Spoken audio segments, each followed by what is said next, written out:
Good evening po mga kababayan. Sir, this is Jam, the Filipino channel ang inyong pong lingkod. So today is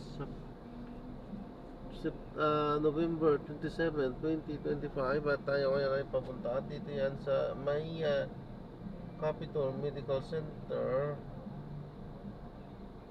sa may Quezon Avenue, corner ng Scout Magbanwa Street, Paligsahan, Diliman, Quezon City po yan.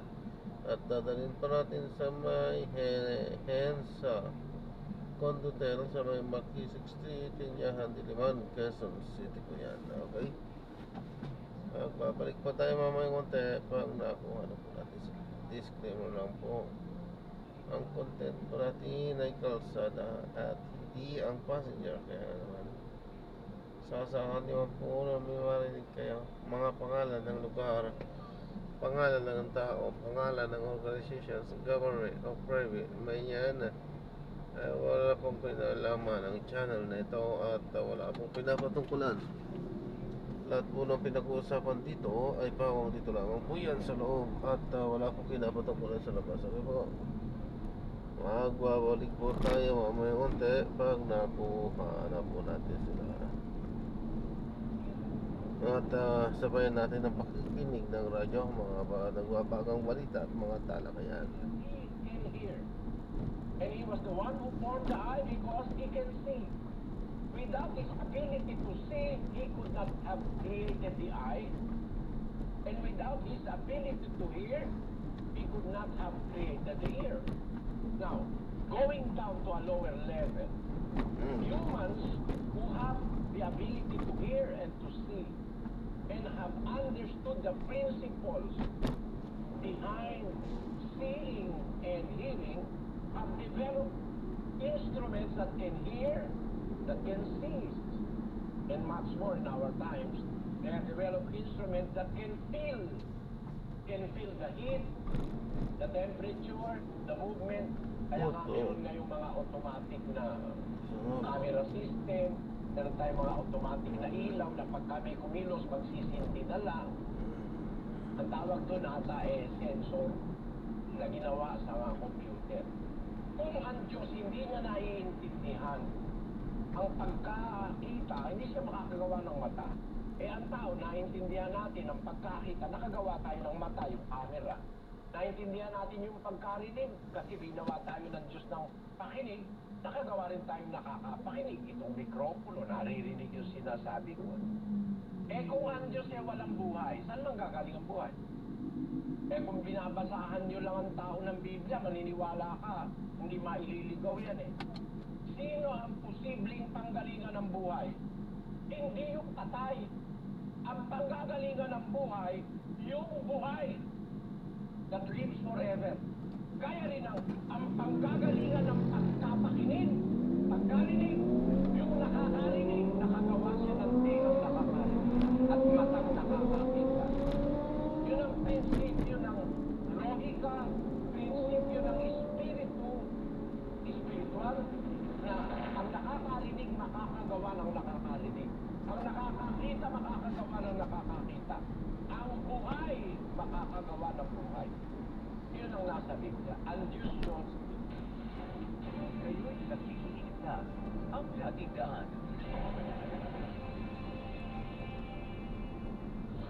Radyo La Verdad, 1350, ang Human TV Radio.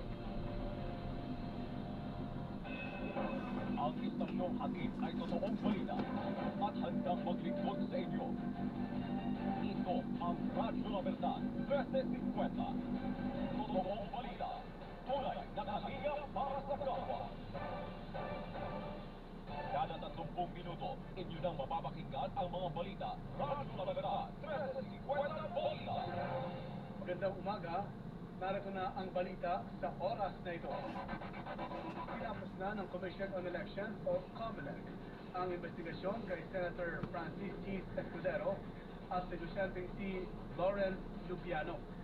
Kaugnay ito ng pagbibigay ni Lupiano ng 30 million pesos kay Escudero bilang campaign fund noong 2022 elections. Batay sa resolusyon ng Finance and Affairs Department o BFAD ng COMELEC, walang batayan para sa panganang reklamo o kasuhan Finance ang mambabatas at inobyano bilang paglabas sa Section 95C ng Omnibus Election Code. Ayon kay Commissioner Ray Blas, sa pag-iimbestiga ng kanilang PFAD, walang ebidensya na galing sa korporasyon ang pera. Batay sa paliwanag ng negosyante, ibinigay niya ito sa kaniyang personal na kapasidad. At yan ang balita sa oras na ito, Manuel Recuenco. Radyo La Verdad 350 ang USDC Oh! Radio. Yun na pala yun. Tunay na kalinga para sa kapwa. Ano ba yan? Sa 30 minuto, inyo nang mapapakinggan ang mga balita mula dito sa Radyo La Verdad. Ala, nakalimutan. Radyo La Verdad, 350 balita. Antabayanan, susunod silang sandali ang pagpapatuloy ng programang Ang Dating Daan. Kasama si Brother Eddie Soriano. Ano ba ito? Radyo La Verdad, 350 ang UNTV Radio. Ano ito? Meron tayong tulad ng Diyos. There are ways of God already. Ang salita ng Diyos bilang gabay sa araw-araw na pamumuhay. Hatid ni Brother Eddie Soriano sa programa Ang Dating Daan. Kung gusto mo makatiyak kung ano mahal sa daan ng Diyos.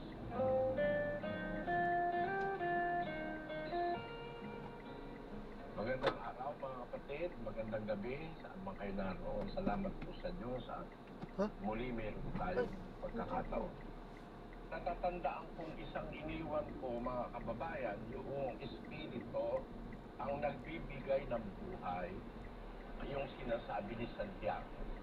Kahit nandyan lahat ang elements at saka nandyan lahat ang mga vitamina, ang lahat ng sustansya, ang substances na kailangan to support life. Pagka wala po yung espiritu ng buhay, ay hindi mabubuhay ang isang tinakal na may buhay. Ang isa ko pong gustong liwanagin sa inyo ngayong araw na ito. So sa dalawang grupo na nung araw, nag-i-exist na panahon pa ng mga apostol, meron ng pagkakabahabahagi ng paniniwala. Gusto ko na kayo'y isama kong mag-isip. Bakit ngayon merong naniniwala na may Diyos at meron namang hindi naniniwalang may Diyos? At kung hindi naniniwalang may Diyos, hindi sila naniniwala sa iba pang mga bagay kagaya sa Biblia. Yung mga ateista na yan, hindi rin sila naniniwala. Kaya nung mamatay itong Stephen Hawking, nung mamatay yun, namatay siya na wala na siyang pag-asa na mabubuhay siya mag-uli. Wala na siyang pag-asa. Kasi hindi rin sila naniniwala sa pagkabuhay na mag-uli. Totally, itong Stephen Hawking na ito, na biktima ni Charles Darwin, na hindi totoo Biblia, walang Diyos, ang lahat ay nanggaling sa evolusyon, a Big Bang nag-umpisa sa primordial soup, tapos evolution, tapos natural selection, at ngayon tao na. At ang tao, pag namatay, todas na. Wala nang pangyayari. Alam niyo, this will set many problems in our minds. And we have that mind and that capacity to think what is justice and what is injustice. Nasa atin yun inherent sa tao. Yung meron tayong isip, alam natin kung tama ba o mali, inherent yun sa atin most of us. Of course, there can be some exceptions, like yung mentally retarded people, yung mga, may mga defects, mentally or physically, somehow. Pero, a vast majority of humanity, meron tayong reasoning power. Pag walang pagbuhay na maguli, walang judgment, walang anghel, walang pagbuhay. Do you mean to say na yung isang babae na inosente, ni-rape, katapos na rape, tinagtad, ipinakain sa aso? Ano, ganun she died in vain because of cruelty and injustice of another person living. Tapos na, ganun na lang yun. Pagka ganun, lalabas, ay talagang walang kwenta ang buhay sa mundo. Kasi maraming naaapi. Marami sa atin tapos. Marami naman, sobra-sobra. Because of their greed. Sabi nga nung kawikaan na tatandaan ko nung araw sa English, the earth has enough for man's need, but not enough for man's greed.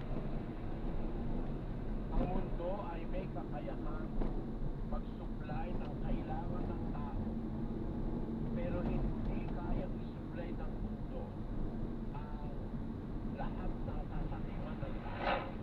Kaya ang resulta, maraming nagpuso, maraming naaapi, maraming napapaniwala, pinagsasamantala. Ganun na lang ba ang buhay? Merong isang bata iniwan sa basurahan. Itinapon ang nanganak sa kanya. Ganun na lang yun, wala na kayang paghuhukom. Pagka ganun na walang pagkabuhay na maguli, para magkaroon ng paghuhukom, para magsulit ang tao, lalabas walang kwenta lahat ng nangyayari sa buhay. Ang sabi ni Pablo sa unang Korinto, Kapitulo 15, ang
Tatawid tayo sa EDSA, no?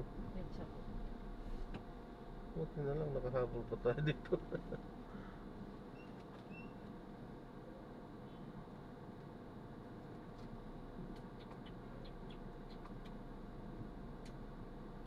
Pero meron din pala to. Iikot pa. Wala po. Iikot kayo dun sa kamuning po. Wala akong kalimutan.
Saan po ba tayo? Sayang. Ito ano. Kumain po. Oo po.